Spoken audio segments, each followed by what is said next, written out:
আসসালামু আলাইকুম সবাইকে। আশা করছি সবাই আল্লাহর রহমতে ভালো আছেন। আলহামদুলিল্লাহ আমরা অনেক ভালো আছি। তো আজকে আমি আরও একটা রেসিপি নিয়ে আপনাদের সামনে চলে আসলাম। আশা করছি যে আমার আজকের এই রেসিপিটিও আপনাদের কাছে ভালো লাগবে। আজকে আমি আপনাদেরকে বাসায় থাকা অল্প কিছু উপকরণ দিয়ে খুবই সহজে একটু ভিন্ন স্বাদের ক্রিমি চিজ পাস্তা তৈরি করে দেখাবো। আশা করছি আমার আজকের এই রেসিপিটি আপনাদের কাছে অনেক ভালো লাগবে। আর এই খাবারটা কিন্তু বড় ছোট সবাই অনেক পছন্দ করবে, বিশেষ করে বাচ্চারা তো খুবই পছন্দ করবে। আর অনেক বাচ্চারা আছে দেখা গেছে যে সবজি খেতে চায় না, মাংস খেতে চায় না। তো এই ধরনের বাচ্চাদেরকে কিন্তু আমরা চাইলে এই মজার রেসিপিটি করে দিতে পারি খুবই সহজে। আমি চেষ্টা করব আপনাদেরকে একদম সহজভাবে রেসিপিটি করে দেখানোর জন্য। আর আশা করছি যে আপনারা পুরো ভিডিও জুড়ে আমার সাথেই থাকবেন।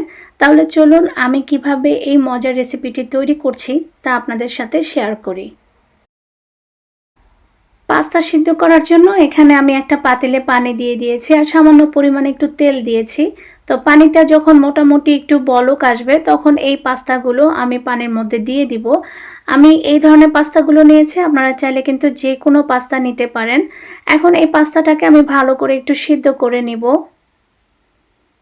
আর পাস্তাগুলো দেওয়ার পরপর কিন্তু একটু নেড়ে দিতে হবে, কারণ অনেক সময় দেখা গেছে পাস্তাগুলো দেওয়ার পরে নেড়ে না দিলে এগুলো একটার সাথে আরেকটা লেগে যায়।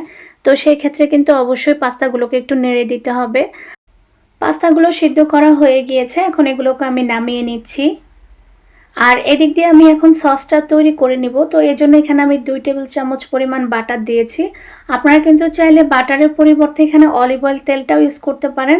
আমি এখানে বাটারও দিয়েছি, আবার 2 টেবিল চামচ পরিমাণ অলিভ অয়েল তেলও দিয়েছি।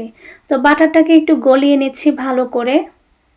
আর আমি যেভাবে করছি এভাবে যদি আপনারাও তৈরি করেন দেখবেন এটা কতটা মজা হয় খেতে। এখানে আমি 2 কোষ রসুন এভাবে কুচি করে কেটে নিয়েছি, সেগুলো দিয়ে হালকা একটু ভেজে নিচ্ছি। যখন এটা হালকা একটু ভাজা হবে এর মধ্যে আমি 1 চামচ পরিমাণ অরিগানো দিয়ে দিলাম। দিয়ে আবার একটু ভালো করে নেড়ে নিচ্ছি। এখন এখানে আমি দিয়ে দিচ্ছি ময়দা। আমি এখানে 2 টেবিল চামচ পরিমাণে ময়দা দিয়েছি। একটু ভালো করে নেড়ে নিচ্ছি। এখন এখানে আমি দিয়ে দিচ্ছি 2 কাপ পরিমাণে গরুর দুধ।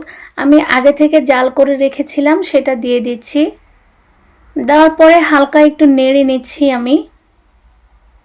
আর যখন একটু হালকা নাড়া হয়ে যাবে তখন এর মধ্যে আমি দিয়ে দিব সাদা গোলমরিচের গুঁড়া। আর আপনারা যদি একটু ঝাল বেশি খেতে চান সেক্ষেত্রে কিন্তু একটু পরিমাণটা বাড়িয়ে দিতে পারেন। আমি এখানে 1 চামচের থেকে একটু কম দিয়েছি। তো আবারও একটু নেড়ে নিচ্ছি ভালো করে। আর এখানে এখন আমি একটা স্যুপের যে কিউবগুলো আছে সেগুলো দিয়ে দিচ্ছি। এটা যদি আপনাদের হাতের কাছে না থাকে সেক্ষেত্রে কিন্তু আপনারা ম্যাগি নুডলসের যে মশলাটা আছে সেটাও দিতে পারেন। আর যদি সেটাও না থাকে সেক্ষেত্রে সামান্য পরিমাণে লবণ দিয়ে নেবেন।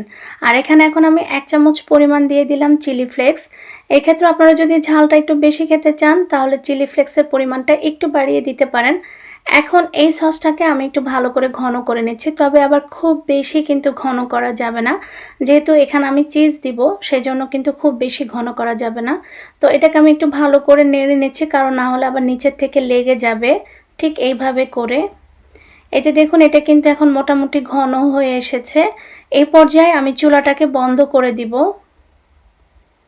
আর এখানে এখন আমি দিয়ে দিচ্ছি 3 টেবিল চামচ পরিমাণে মায়োনেজ। মায়োনেজ দেওয়ার পরে এখন এই সসের সাথে আমি মায়োনেজকে ভালোভাবে মিশিয়ে নিচ্ছি, ঠিক এইভাবে করে। আর যখন এটা মেশানো হয়ে যাবে তখন দেখুন এর ঘনত্বটা কেমন হয়েছে। এখন এখানে আমি দিয়ে দিব চিজ। আমি পুরো 1 প্যাকেট দিয়ে দিচ্ছি। আপনারা যে কোনো চিজ নিতে পারেন। এখন এই চিজকে দেওয়ার পরে আমি আবারও ভালোভাবে এই সসের সাথে চিজকে মিশিয়ে নিচ্ছি। এই যে দেখুন ঠিক এইভাবে করে।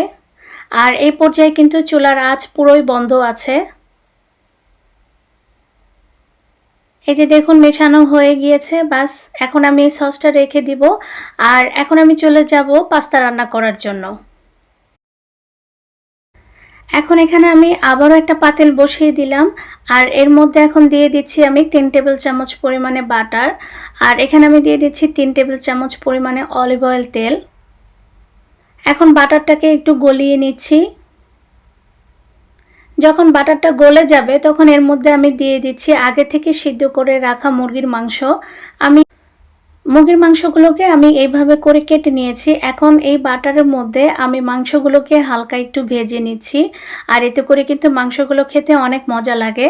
এরপরে এখানে এখন আমি দিয়ে দিচ্ছি সাদা গোলমরিচের গুঁড়ো। আমি এখানে টোটাল 1 টেবিল চামচের মতো দিব। আর এখন এখানে আমি দিয়ে দিচ্ছি চিলি ফ্লেক্স, এটাও আমি 1 টেবিল চামচের মতো দিব। ঝালটা যে যেরকম খেতে চান ওই অনুযায়ী দিয়ে নেবেন। আপনারা চাইলে এখানে কিন্তু কাঁচামরিচও দিতে পারেন। এরপরে এখানে আমি কিছু সবজি নিয়েছি, গাজর, ক্যাপসিকাম এগুলো আর কি। এগুলো আমি দিয়ে দিলাম। আপনাদের হাতের কাছে যে কোনো সবজি আপনারা দিতে পারেন। আমার হাতের কাছে যেগুলো ছিল আমি সেগুলোই দিয়েছি। এখন এগুলোকে একটু ভালো করে আমি ভেজে নিচ্ছি। আর এরপরে এখানে আমি দিয়ে দিব ম্যাগি নুডলসের যে মশলাগুলো আছে সেগুলো আমি 3 প্যাকেট দিয়েছি। আর এখানে এখন আমি দিয়ে দিচ্ছি গরুর কিমা মাংস। আমি এখানে প্রায় হাফ কিলোর থেকে একটু কম নিয়েছি। আর এটা একদমই অপশনাল, আপনারা যদি এটা না দিতে চান না দিলেও চলবে, শুধু মুরগির মাংস দিয়ে করলেই হবে। তো আমি একটু কিমা মাংস দিয়েছি, ভালো লাগে খেতে সেজন্য। এখন এখানে স্বাদ মতো দিয়ে দিচ্ছি লবণ। এখন এখানে আমি দিয়ে দিচ্ছি 2 টেবিল চামচ পরিমাণে পেঁয়াজ কুচি। আর আবারও একটু ভালোভাবে নেড়ে নিচ্ছি। এখন এখানে আমি দিয়ে দিব আগে থেকে যে পাস্তাগুলো সিদ্ধ করে রেখেছিলাম সেগুলো দিয়ে ভালোভাবে একটু নেড়ে নিচ্ছি, কারণ এখানে আমি আর কোনো কিছু দিব না। এখন এই পাস্তাটাকে ভালোভাবে নেড়ে নিচ্ছি। আর এই পর্যায়ে একটু লবণটা দেখে নেবেন, যদি মনে করেন যে লবণ দিতে হবে তাহলে হালকা পরিমাণে একটু লবণ দিয়ে দিলেই হবে। নর্মালি লবণ দেওয়ার দরকার হয় না, যেহেতু আমি আগে যে সসটা তৈরি করে রেখেছিলাম সেখানেও লবণ আছে। তো এই সসগুলো এখন আমি সবগুলো এখানে দিয়ে দিচ্ছি। আর এই ক্রিমের সাথে পাস্তাগুলোকে ভালোভাবে নেড়ে নিচ্ছি। এই যে দেখুন আমি কিভাবে এগুলোকে মিশিয়ে নিচ্ছি, ঠিক এইভাবে করে মিশিয়ে নিতে হবে। আর এই পর্যায়ে চুলার আঁচটা কিন্তু একদম কমে আছে। চুলা আমি এখনই বন্ধ করে দিব, কারণ এই সসটা দেওয়ার পরে কিন্তু বেশিক্ষণ রান্না করার দরকার হয় না। এই 1 থেকে 2 মিনিটের মতো এগুলোকে মিশিয়ে নিলেই হবে। এই যে দেখুন এটা কিন্তু পুরোপুরি রেডি হয়ে গিয়েছে। তৈরি হয়ে গেল অসম্ভব মজার ক্রিমি চিজ পাস্তা। আপনারা নিশ্চয়ই দেখে বুঝতে পেরেছেন যে এটা কতটা সহজে তৈরি করা যায় বাসা থাকা অল্প কিছু উপকরণ দিয়ে। আর আমি আশা করব যে আমার আজকের এই রেসিপিটি আপনাদের কাছে ভালো লাগবে। আর অবশ্যই কিন্তু বাসায় একবার হলেও ট্রাই করে দেখবেন বাচ্চারা কতটা পছন্দ করে এই ধরনের খাবারগুলো। তো আমার রেসিপিটি যদি আপনাদের কাছে ভালো লেগে থাকে তাহলে প্লিজ একটি লাইক দিয়ে দিবেন। আর যদি খুব বেশি ভালো লাগে তাহলে সবার সাথে শেয়ার করতে পারেন। আর এই ধরনের সুন্দর সুন্দর রেসিপি পেতে আমার চ্যানেলকে সাবস্ক্রাইব করে আমার সাথেই থাকুন। আপনাদের সবাইকে অনেক অনেক ধন্যবাদ এতক্ষণ পর্যন্ত আমার সাথে থাকার জন্য। আজকের মতো আমি বিদায় নিচ্ছি। নেক্সট কোনো রেসিপিতে আরও ভালো কিছু নিয়ে ইনশাল্লাহ আপনাদের সামনে হাজির হওয়ার চেষ্টা করব। সেই পর্যন্ত আপনারা সবাই ভালো থাকুন, সুস্থ থাকুন। আল্লাহ হাফেজ।